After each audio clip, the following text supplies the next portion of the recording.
Hey everyone, welcome back to the Boom Boom Room, and we are back with Whispers Across America. And today we are doing the old Rocky Mountains of Colorado. And Whisper. Whispers. And got everybody's America's favorite host, Mr. Ted Fitzpatrick. Not What is not hated Fitzpatrick. Like Yeah, that typo, man. I saw that typo on the YouTube. I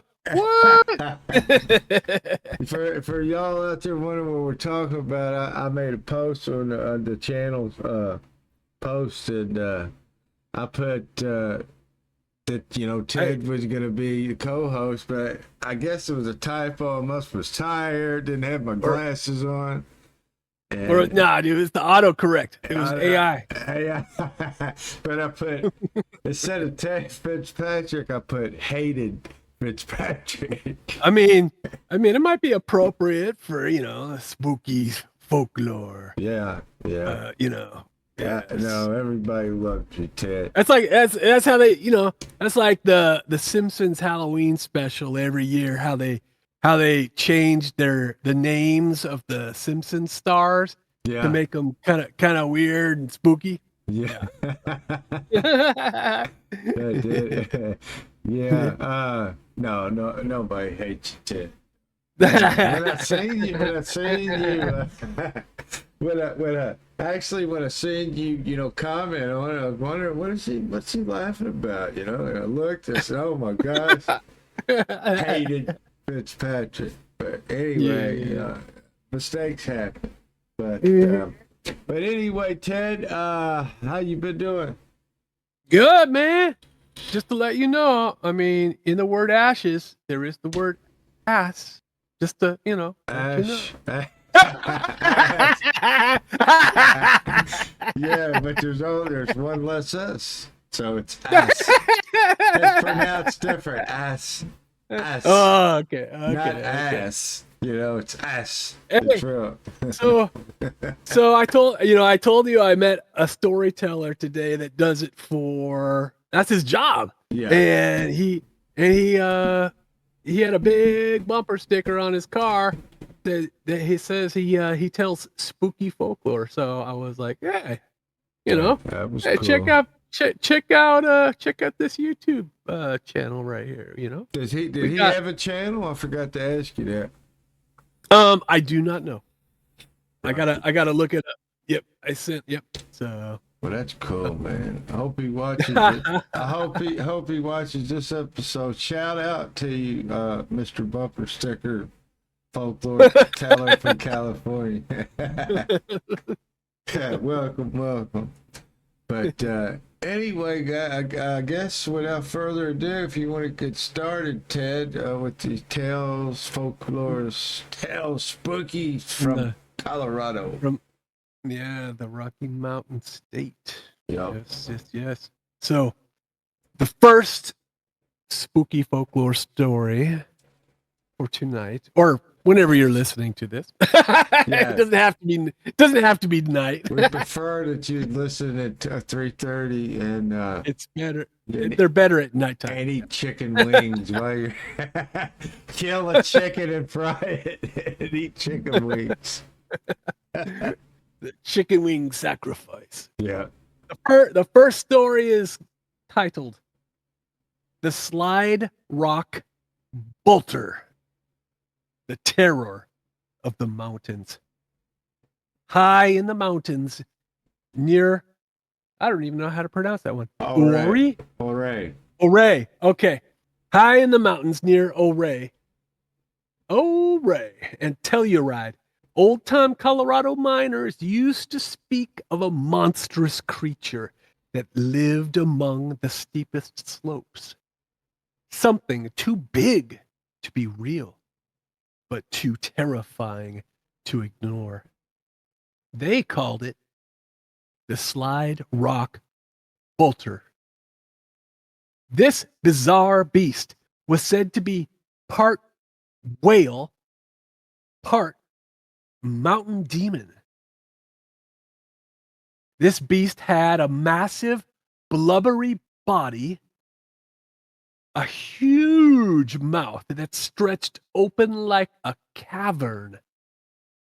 It had hooks or talons on its tail to cling to the mountain peaks. And last but not least, it had a hunger for anything that moved below.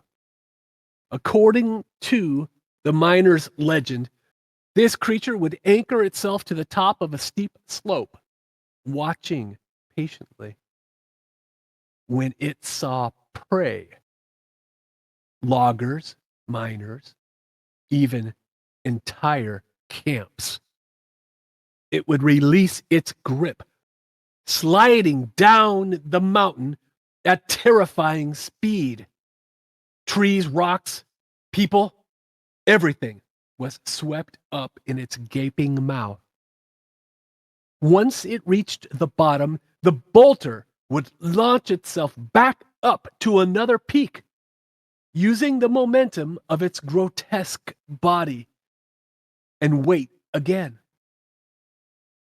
Some claim this story was invented by forest rangers to scare away tourists in the early 1900s, but others say the legend goes back even further, passed down quietly in mining camps after men went missing without a trace. And every so often, when landslides strike without no clear cause, some still whisper, "The bolter fed last night." If you're ever hiking near the steepest slopes of the San Juan Mountains in Colorado, and you hear a deep rumble that doesn't sound quite like thunder, run downhill, not up. Hey, dude, I can actually say I've never heard of this creature. Have you? I've never heard of that either, man. I was like, oh, okay. There's something about Rocky Mountains and the idea of a whale monster that mix. Dude, yeah, dude, 'cause there's no really, big, massive bodies of water in Colorado, so, how Yeah. come up with a massive blubbery body? That's Well, I guess that okay, the big blubbery body kind of makes sense in a way that if it slides down a big mountain, it has to get back up, right? So it's kind of like a basketball, right? It comes down, boom, just bounces back up to the top. You know what I mean? dude, And then that is creepy though. Because hooks on with his tail. loggers and miners, it releases grip, sliding down a mountain, terrifying speed, trees, rocks, people swept up in its gaping mouth. So they act like this thing is huge. Hey, I just drove to Tahoe earlier today. Yeah. Out here in California. That's up in the mountains up here in California.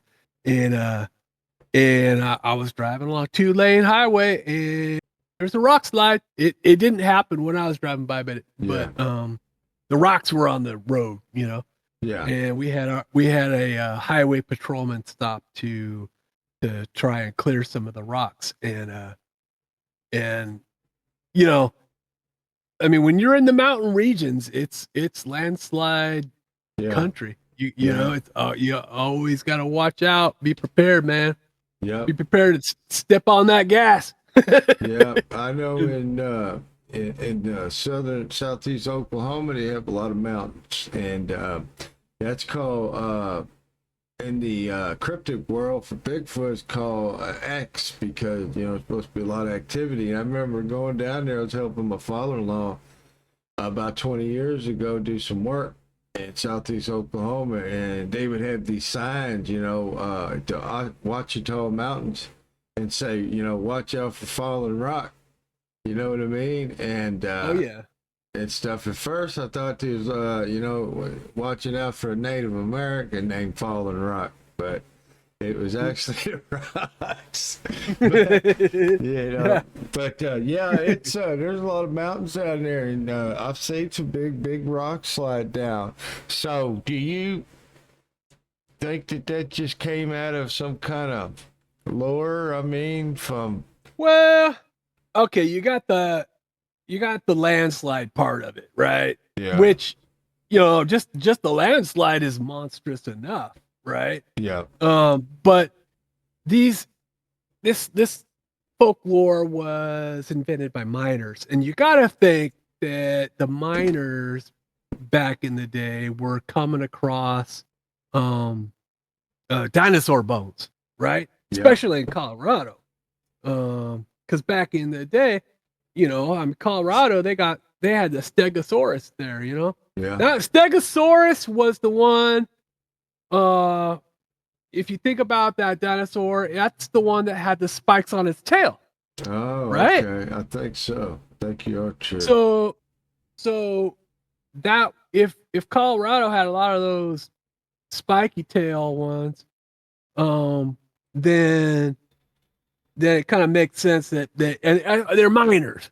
They're gonna Yeah, find these fossils, yeah, So they got to come up with something. They're gonna they're gonna also have an explanation for landslides, right? yeah. So, Yeah, um, and there's no telling what they find in them caves, man. There's no telling what kind of actual creatures are down there too. Can you imagine? Because caves in Colorado. Because I've been to Colorado a lot in the late to mid '90s, early 2000s. I used to work up there when I was in my late teens. When I first started working, and I started working on my own too. I was like 19. And beautiful up in Silverton, Frisco, Dillon, and man, that's a beautiful country. But it's wow, the mountains, man, the beauty of it. But man, it is scary too when you look at something like that.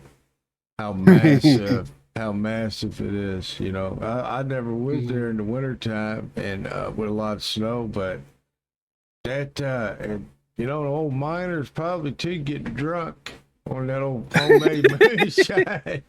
Yeah, might have been one of their girlfriends, sliding down the hill too. A large lady. It could have been, but the way they talk about it, massive well, hungry for anything that moved, man. Talents. That it is. The big old mouth is one thing, man, but you got to think it's all blubbery. Yeah. I mean, if the mouth doesn't get you, yeah, it's gonna flatten you out, man. Boom. yeah. Hungry for anything, is eating anything, man. Rocks, everything. Yeah, I don't know, dude. Why'd you call it the bolter? I guess because it bolts. I guess that was the name. Hence the name bolter. Well, bolt, means to it means to run fast, right? Yeah, the bolter. Yeah, right? It's bolting. Has a couple different, it's bolting. I mean, I guess it is self-explanatory. Bolter. It's kind of weird because it didn't seem like this thing has legs. It just kind of lets go of the spikes and slides, and then bounces right up to the next peak, right? Yeah. So it's kind of like that's interesting, man. It's interesting. I've never heard of it. But, watch out below. Watch out for the bolter, aka my ex. Look up every once in a while. She's coming for you. But if you don't have anything else to add, I guess I'll read my first one. Let's hear it. All right. Let me get my spooky narrative voice. Okay, here we go. It is called The Manitou Cave Dwellers, Spirits in the Stone. We have more stuff about mountains and caves. Tucked in the red cliffs near Manitou Springs. I think that's how you say it, Manitou. Okay. Okay, I think just west. Manitou. Yeah, I've been actually I've been here. What they're talking about. I think this is where Red Rocks is. But anyway, just west of Colorado Springs lies a network of ancient caves and rock formations known as the Manitou Cliff Dwellings. No, actually, I think it's a boulder, the Red Rock. Sorry about that.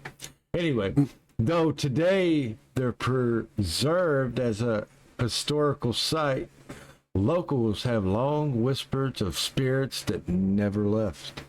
According to the Ute and the Apache legend, the cliffs were sacred ground, a place where the veil between the worlds was thin.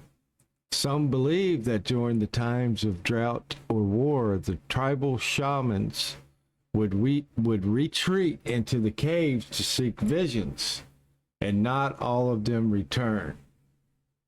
I think I'm saying that right. The Ute, that's how you say it, UT. Sorry. Yeah, I don't want to disrespect anybody. Visitors of the area report strange happenings. Voices echo through the caves even when no one else is around. The sound of chanting or drums from deep within the rock. Cold gusts of air emerging from sealed off passageways, and sightings of shadowy figures darting between rocks at twilight. One enduring tale speaks of a pale figure in ceremonial dress who appears only during the full moon, standing on the cliff edge with arms raised in the sky. Those who see him say he vanishes in an instant, leaving behind a scent of sage and smoke. Some believe these spirits are guardians of the land, protecting it from disrespect or misuse. Others say they're lost souls, never released from the sacred tasks they began in life. Even today, locals advise don't take stones or souvenirs from the cave. People who do often report illness, nightmares, or strange compulsions to return what they took, because in Manitou, the rock remembers. That's interesting because, you know, that reminds me of a story. I've started watching Dark Winds. It's on A&E, you know, and it's really interesting, you know, and they with the Native American, you know, what they believe, the legends and everything. But I mentioned this before on a podcast from last week, which ain't aired now, but about Arkansas. But I grew up 3 miles from something called Spiro Mounds, Spiro, and you can look it up. It's what it is. It's an old Indian burial mounds. I think it was found in the late 1800s to 1900s, really discovered, but I don't want to butcher anything, but I think it was the Caddo Indians. It was like over 2,000 years old. And during that time, as you know, it was right on the Arkansas River. It was like the New York City of the Native Americans, you know, with trading and everything, with, you know, I guess white people and everything. But they took almost all the artifacts, which there's a museum that you can go down there, and I'll add the pictures, you know, here in this video. But you can go there and, you know, look at some of the stuff, you know, and recreation of the stuff, because they took most of it to Oklahoma City. Well, when they took that, it was like almost every person that took it died mysteriously, like had heart attacks, car accidents. It was like crazy coincidences, you know, because they took that. But I always heard that, you know, if you find anything of Native American, relics, don't be taking them. You're supposed to be buried in the ground. That's what I heard. Yeah. I'm not, I'm not big on Native American lore, what they believe, or indigenous people, but, Well, I've heard a lot that. But. I mean, back, in humanity's history, I mean, caves had, some caves were sacred spaces. I mean, the oldest art that we found has been from inside caves, and it's believed that the art was made for a spiritual significance, and Yeah. like the pictures of hunters hunting the deer, right? Yeah. And to bless, to basically bless the hunt and make it fruitful, right? Yeah. And so caves, caves are a trip. I mean, Well, I mean, you think about it, they were really smart because they didn't have technology like now, and they were smart enough to put it in caves because they know that people would come in there for shelter, and they would see it. I mean, because they knew if they wrote it down on a regular rock or in the ground or a tree, that it would eventually, deteriorate. But they knew that cave would be there for a long time, so they were smart about that. Mm-hmm. And they were and these caves had a great spiritual significance. I mean, it's kind of interesting because, like, if you think about spirituality, it's like going inward into oneself, right? And a cave is sort of a outward manifestation of that journey, right? Yeah. You're entering an inner space where there's areas to explore there, right? And make sacred, right? Yeah. But what's interesting about that story is that some of these Native American shaman, were said to have gone into these caves but never come out. Yeah. So that's like, what in the heck happened to them? There's two things, They either just stayed in there and died and went to the great beyond, or they were telling those stories for the white man or whoever that ain't supposed to be in there, not to go in there. You know what I mean? So because that's sacred to them, and they don't want people trampling around on that and disrespecting. And I'll be honest with you, dude. I think that I'm not saying all the history and history books is wrong. I don't think everything's right.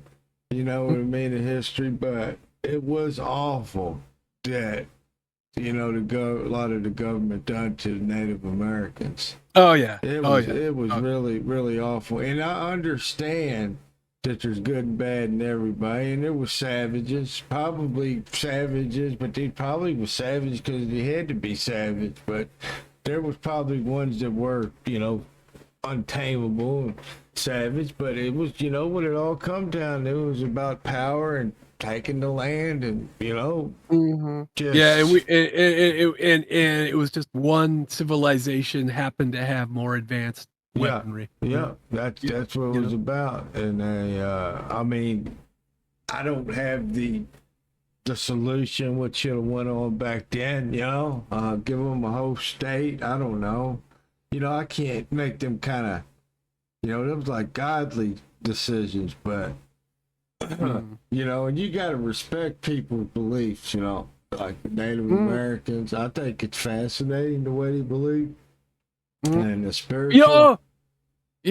So it's kind of interesting about that story is that that apparition of the shaman that the people will witness, but then when it vanishes, there's also a scent or a smell of the sage burning, right? Which burning sage is one of the ways to purify a space, to make it clean. And spiritually. And so I don't know. I'm just trying to put two and two together on the smell of sage when the shaman, Yeah, disappears. Right? yeah. It's I mean, it could be some spiritually there, I mean, it could actually be some kind of guardians. I don't know, There's a lot to do with because they talk about the between the worlds, the veil, being thin and sacred ground, and and I'm a very spiritual person, and I believe in the veil and between the worlds, and there's different dimensions, I don't know how it all works, but so maybe the dimension where the shaman exists now, yeah. maybe it actually has the smell of sage, which is actually a quite pleasant scent, I think. Yeah. If you've ever smelled the burning sage, it's nice. Yeah. And so does smell nice. So it kind of maybe as that shaman is transitioning between these dimensions back to the shaman spirit dimension. Yeah. Maybe we're picking up a little bit of the scent from that dimension. Yeah. And that's why burning sage is used to purify spaces, because it reminds any residual spirits in our dimension that they're supposed to return to the other dimension. Yeah. Well, I mean, no, truthfully. Well, not getting into one specific religion, but in the Bible, it says that Christianity, before Jesus was crucified, they had the priests and the mercy seat, the temple, that they go in there and pray. They had their way about doing it, sacrifices, and they had a veil between this mercy seat and between the priests, And they said that actually when he crucified and died, the veil was ripped in half, you know what I mean?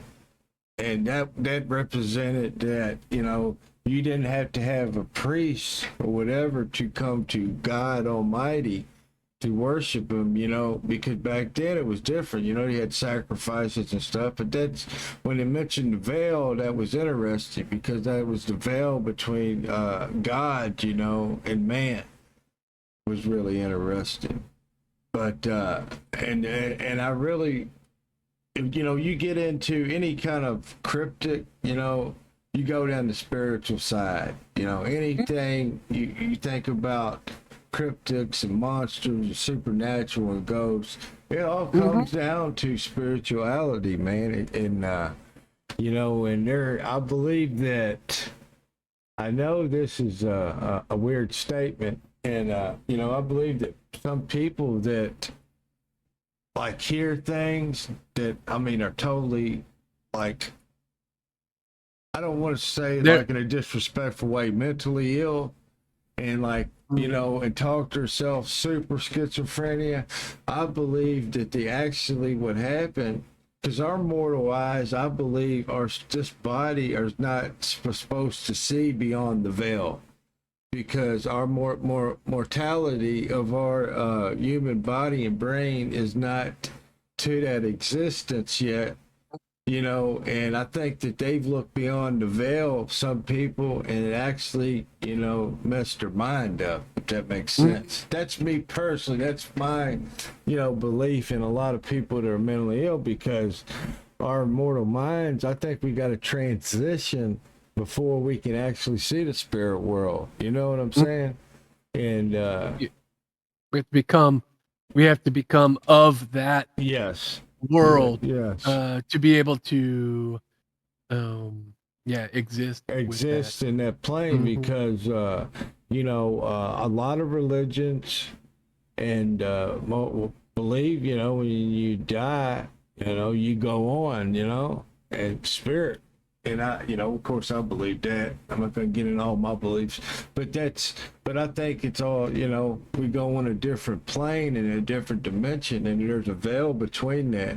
And I do believe in certain places in this world that the veil is really thin. Because a lot of people believe with monsters and cryptids that they come through portals and stuff like that.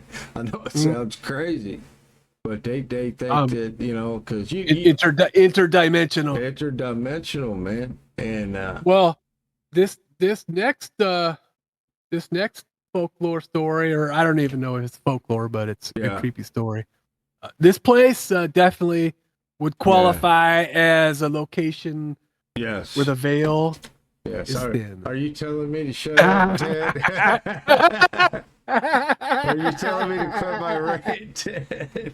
No, I'm just letting you know, man. I'm just joking. This is exactly what we're just talking about. Well, this one here, I wasn't trying to segue to it, that way anyway, but this story you're fixing to tell very intrigued me. I've been to the place, No, you have? Yeah, I've been all over Colorado. Yeah, man, I've been there, and it was creepy.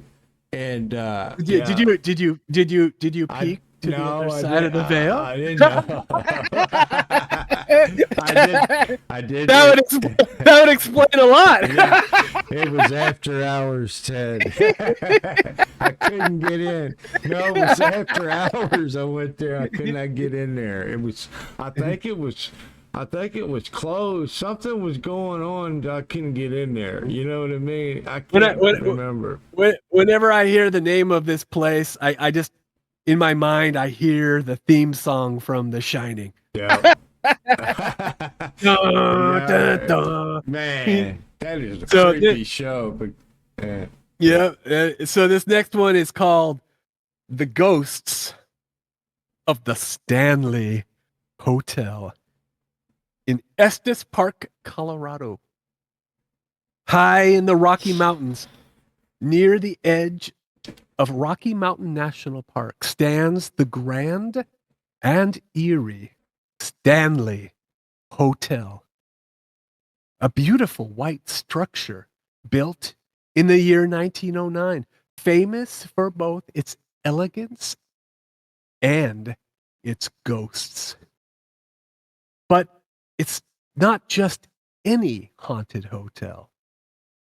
This is the hotel that inspired Stephen King's The Shining.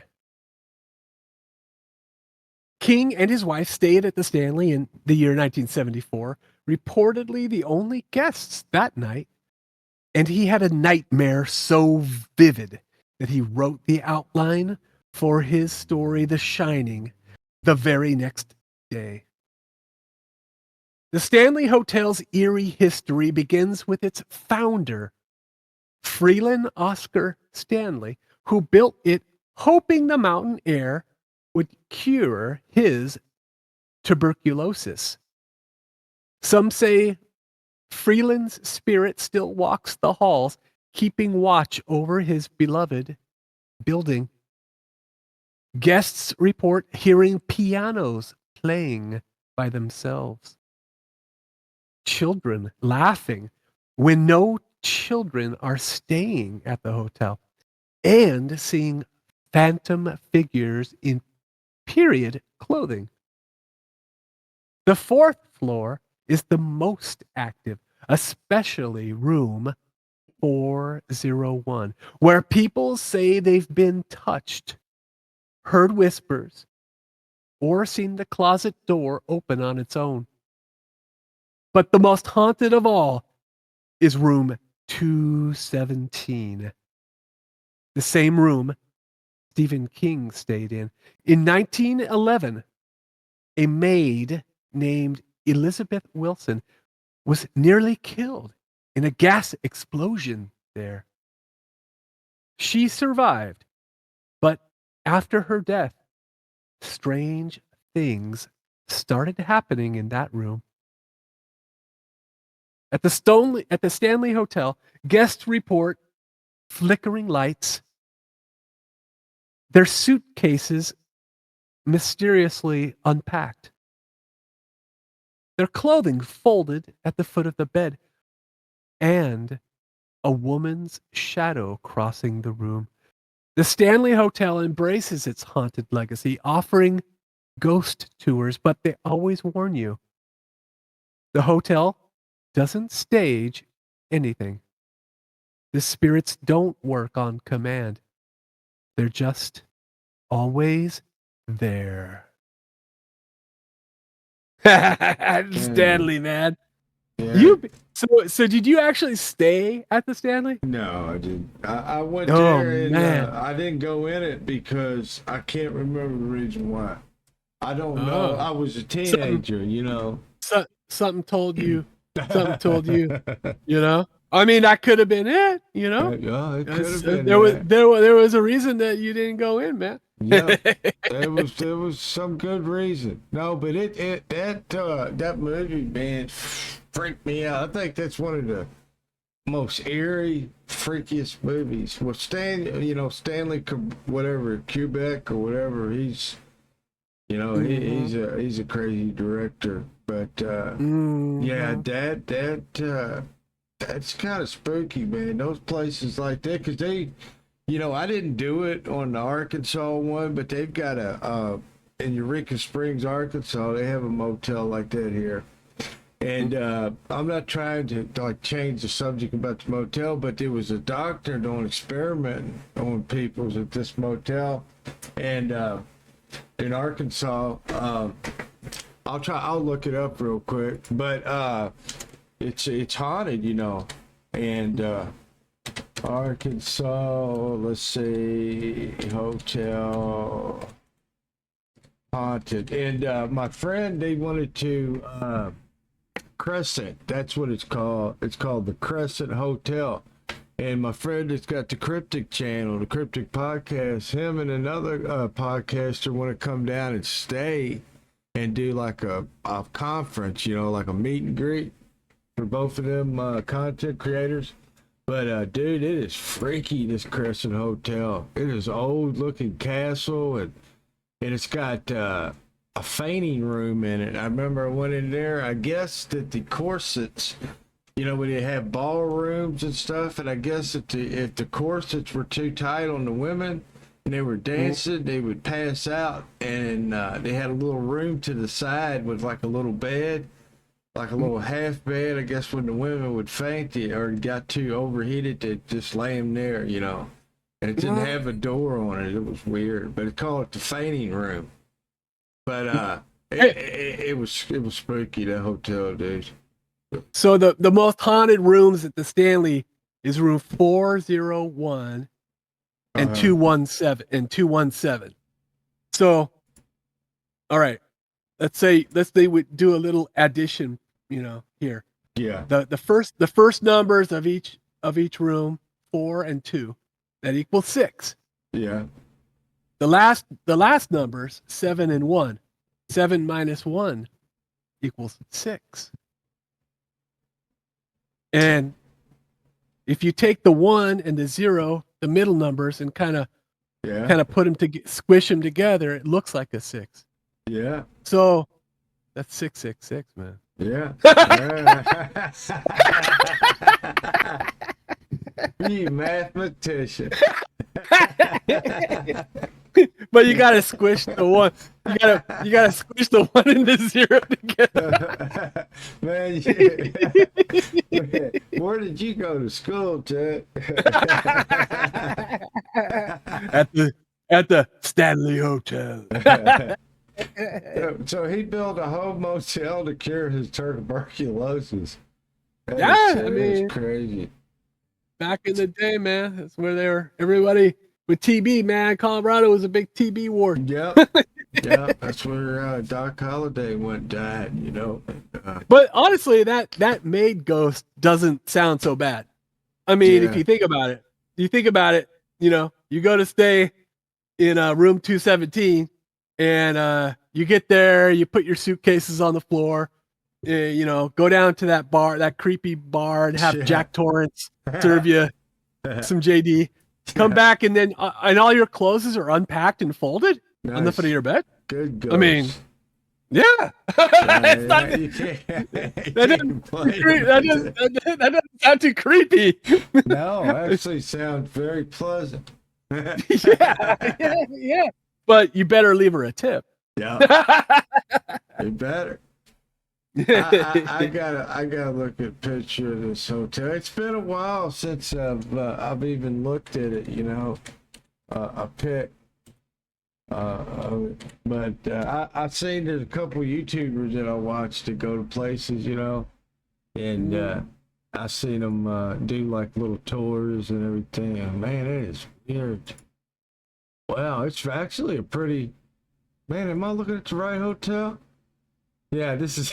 I didn't know if I was looking at this actual Stanley Hotel or a different hotel. I don't want to. There's some images, man.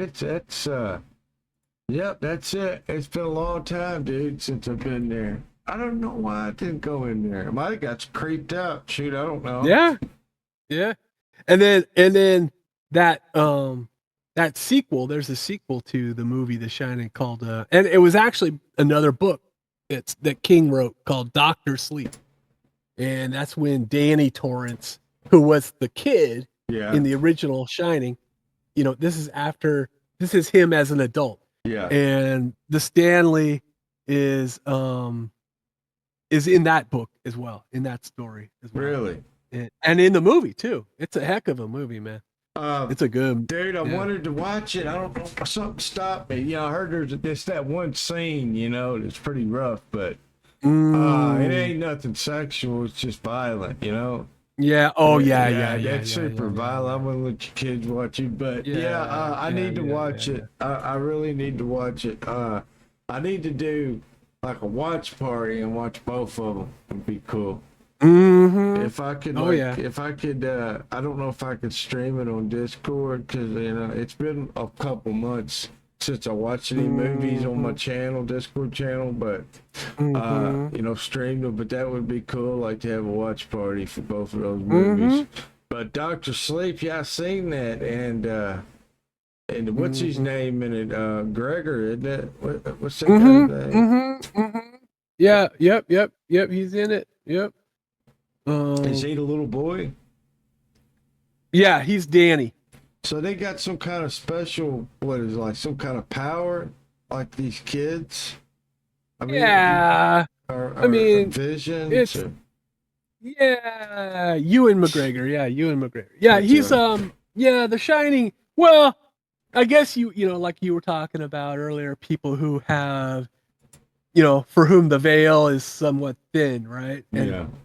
And but it's The Shining is kind of it's a telekinetic or not telekinetic, but it could be. It's just those kind of powers. Yeah. Where they can see things far away, and they can. Yeah. But in this mythology in King's mythology, the people who are very strong with this power is there are other people who are strong with it, but if they consume your shining, or that essence, that power, if they consume that like a vampire, they can stay alive longer. Oh. So it's sort of like a spiritual vampire, in a way. Gotcha. So it's so the deal. It's been years since I watched The Shining. Like I said, I won't drag it on. I'll get to my last one. But the whole deal of The Shining, what in a nutshell, what kind of recap would happen? Oh, I mean, The Shining is a place where, for some reason, and I don't think we ever know why, but the Stanley Hotel was very strong in but in The Shining, but the dark side of The Shining. Yeah. And so for whatever reason, it just this place was very strong with the dark side of The Shining, and it Yeah. so much so that it caused a lot of bad things to happen there over the years, and then the the spirits that were there became trapped there, just due to the energy of this location, Yeah. and so that is what, of course, uh, Danny, the little boy Danny, his father Jack, his mind was weakened by alcoholism, Yeah. and he became susceptible to the negative energies, that were present at this location, right? So, Uh-huh. um, and then in the expanded sort of mythology of this, later on it became, those energy vampires, came Uh-huh. as part of sort of the expanded mythos, but Yeah. yeah, man. Sorry, I watch that movie every Halloween, man. Which one? The original? Yeah, the original one. Yeah, I But need to the watch again. It's creepy, dude. yeah, Telling yeah, you. yeah, And yeah. I heard the real actress, she never was the same after that movie. I heard. She did kind of get mental Shelley too. Yeah, she's Shelley Long. Yeah, yeah, and yeah. she did become somewhat mentally ill. But she was actually a very she was really a pretty lady when she was younger. And I watched the documentary. I know this is kind of it's off topic a little bit, but there's a band in the 80s, late 80s, that didn't make it really big. They had like one song in their like top 100 charts, and they was kind of one of them bands that, got a couple record deals, and then grunge came in, but they were called Bang Tango, and they had a song on Vice City Radio called Dancing on Coals. But the singer, I met him like in 2013, a little small show. He just come off a tour with like Firehouse, Trickster, and some other band, and there wasn't that many people there. I was out of town working, and I met him afterwards, and I got the recording somewhere. I think I showed you probably a long time ago. But anyway, he was real nice dude. We sat, drank a few beers, hung out for 30, 40 minutes, talked a little bit, and he told me that he was Native American in Oklahoma. His grandfather was from there. But I seen a documentary about a week ago that their song, Someone Like You, did the most popular song. While they was recording it, Shelley Long was dating the producer of the video, and she went and bought him a bunch of beer, and they were drunk while he was making the video, and she bought it all. And that made me think of that. Yeah, that was a pretty cool story, and on the documentary. But that was a pretty neat little story. But yeah, man, that's one I remember. I watched it. I don't know when it came out, but I remember a kid. I was in Chicago, Illinois, and my uncle had a nice apartment in a big building, and we watched it. And I was visiting, I guess, my parents and stuff. I don't know what was going on, but I remember a kid. I think my dad, my uncle had an asphalt business, a very good business. But I had first cousin tell me, because he was always successful, whatever he done. And I think my dad was sick, diagnosed with MS, and I think my dad was working with him for a little while. But I remember as a kid, and I don't know what year it came out. Do you know what year that The Shining, the movie, came out? But I remember watching it. It's 70s for sure. It scared me to death, dude. Well, I was born in 77, so it must was, after it been out, but it scared me to death. That and Amityville, those two movies scared me to death, man. But anyway, yeah, that's very interesting, guys. No, it actually was 1980. Okay. So it was I've been about 3 or 4 years old. Yep. 3 or 4 years old. But anyway, if you ain't got nothing to add, Ted, I'm good. Let's get to that next one, man. What is it? This is the last one, Ted. It's called Colorado. Yeah, Colorado. The Haunting of St. Elmo, Colorado's ghost town that never died.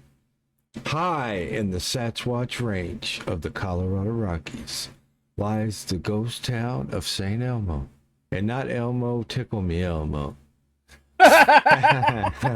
Founded in 1880 during the height of the gold and silver boom. It was once a bustling mining town of over 2,000 people. But when the mines dried up, the people vanished, all but a few. Among the last to leave were the Stark family, especially their daughter, Annabelle Dirty Annie Stark. After her, that's her name, I promise you. After her parents died, Annie remained in the decaying town, wandering in dirt streets in rags, her hair matted, muttering to herself, threatening anyone who got too close. Sounds like the meth heads here in Arkansas. When she died in 1950s, people thought the strange chapter was over, but that's when the real haunting began. Visitors in the non-preserved ghost town report curtains moving in the Stark family hotel, even though it's sealed shut. A woman in long tattered dress glaring from the second-story window. Cold spots and the sounds of footsteps in the empty general store. Equipment mysteriously malfunctioning, especially cameras aimed at Amy's former home. Locals believe Dirty Annie never left. Some say she watches over St. Elmo like a protector. Others say she's furious at the living for her disturbing. Some say she's furious at the living for disturbing her town. At night, if you walk the old main street, look up at the hotel window. You might see her silhouette, but don't wave, because if she thinks you're staying, she might never let you leave. Dirty Annie. My type of woman. Dirty Annie. just like hugging Molly. Hugging Molly Now and Dirty Annie. I gotta go see them both. Have to go on a double date, we will. Okay. Man, Saint Elmo. Yeah. What is so wow, man, isn't there something called Saint Elmo's Fire? Yeah, it's a movie in the 80s with the Brad Pitt, Yeah, but what's the deal with Saint I don't know. Ghost Town of St. Elmo. I've never heard of that St. Elmo or this story. Stark Family Hotel sounds familiar. Let me look that up. Let's see. Oh, St. Elmo's Fire is a visible electrical discharge around pointy objects during storms. Sometimes people see it on the mast of a ship, the wings of an aircraft. Huh! Really? The phenomenon is named after Saint Erasmus, the patron saint of sailors. And it's considered a blessing. If a sailor sees it on the mast of their ship, it means Saint Erasmus, or I guess Saint Elmo, is watching over them. Saint Elmo's Fire. So Saint Elmo, in the context of Colorado, would mean that obviously they believe that they're being watched over, But I wonder if there's something about that region where there's naturally where you can naturally see, some of these electrical effects. I don't know. I don't know, but they named Saint Elmo. Well, Yeah. Or or like the old time, like the wagons for the pioneers. They were called prairie schooners. Uh-huh. With like land ship, right? Yeah. So maybe it had something to do with with the pioneer wagons coming through and Saint Elmo, because it's was a Yeah. patron saint of sailors. Yeah. Then the pioneers were just land sailors. Yeah. I mean, you'd be out on that water, dude. You'd have to be praying to something. That is Yeah. that is oh, dude, that is one of my fears is water. It'd be because it's just so much ocean out there. Yeah. You know? and yeah. And it's so funny because we were in the California podcast, we were talking about a town very similar to St. Elmo, Yeah. Colorado, and that's Bodie, Yeah. California. We were talking about that a little bit. Yeah. Same deal. It looks like it's very well. The buildings are very well preserved. Yeah. From the Wild West days, and that would be a pretty cool place to go see. Yeah, it would. So you think she just went crazy? Because they had money, I think. Dirty Annie. I mean, Or some people, like there's the old saying, like adapt or die, right? Yeah. And I mean, it's kind of like people who never like to travel anywhere, other than their hometown where they were born. They're scared of it. They're just, they're scared of the unknown, Exactly. and maybe her life was one way when that town, I mean, her family had a hotel. They had to be doing pretty well. Yeah. And then the economy just collapsed from underneath them, and it was a mining boom, but then it went bust. Yeah. And she just she wasn't able to move beyond it, just the bad thing, living high and then living low, and she couldn't progress, she couldn't change. Yeah, a lot of people's mind break, man, and I had somebody wise tell me one time, an older person, and this might sound weird to you or nothing. They said, "Hey, let me tell you something, son. Old wise redneck. You can lose all your money, everything that you got materialize, and you'll be all right. But you let your mind break, or you lose your mind. That's when you lost, because you can gain everything back." Because the mind's a fragile thing. You let like stress and depression and everything like that bother you. Your mind can break, Ted. We've all probably been there, having stress and stuff on us. So, yeah, our mind's fragile. So we definitely got to watch it. And she probably said, probably stressed her out and, took her out. It really did. Yeah. Dirty Annie. Dirty man. Which one would you brother have, Dirty Annie or Hugging Molly? They both sound pretty good, man. I don't know, man. Dirty Annie probably stinks.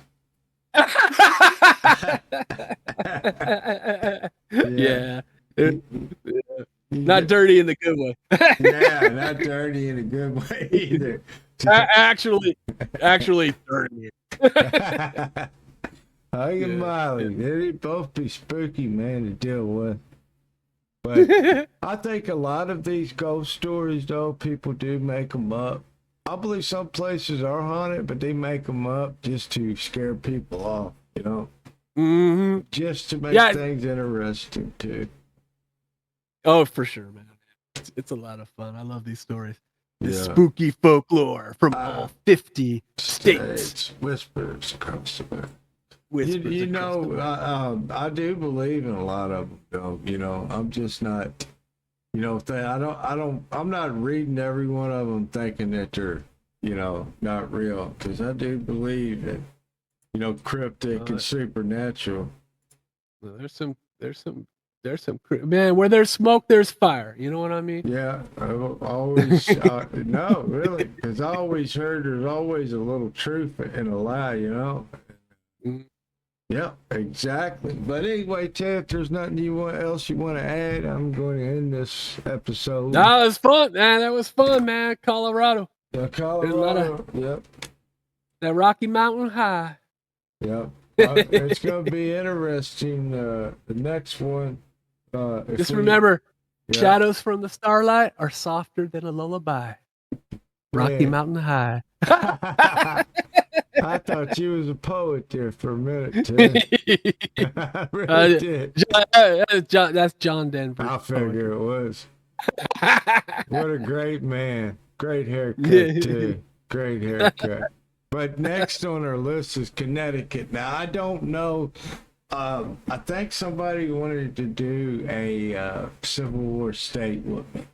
I don't know if that was A-Cup or it was Voodoo, one or the other. So I have to ask them. But I don't think that it's well, all the eastern states are Civil War states, aren't they? Especially West Virginia. I think it was West Virginia or Virginia, I think they wanted to do. But yeah, Connecticut's going to be interesting. Well, when you go up in the Northeast, man, there's a lot of old structures. I'm gonna Connecticut, yeah. Yeah. Is that where White Christmas was, or maybe that was Vermont? I don't know. Connecticut. I don't know. I really don't know. Yeah, that's Connecticut. Huh, that's gonna be an interesting one. Yeah. I mean, Northeast. some of these. Well, of course, some of those eastern states, you're gonna have the old the witches, right? Yeah. Yeah. Salem, Massachusetts. That's Massachusetts. Yep, Massachusetts. Yeah, those are gonna be some spooky ones. I had a teacher that was from Massachusetts, and he was hard on us, but he had a funny accent, and us rednecks, when we get in trouble, we go. He was in the Army, I think. He said, "I'm gonna put you boys in a retraining program." But I'm from Massachusetts. He had that accent. I can't even imitate him right. But dude, he looked just like Bob Ross too. And this was like in the early '90s. Yeah, he looked just like Bob Ross. It was crazy. But anyway, Ted, I appreciate you coming back. Yeah, man. As always, it's a ton of fun. It sure is. It sure is. Love these stories. Me too. But anyway, guys, appreciate you watching. Don't forget to go to the playlist and check out the previous states, Whispers Across America. But anyway, like I always said, guys, before I go, make sure you look under your bed at night, guys, because you don't know what's under there. Believe me, I know. Anyway, peace out, everyone.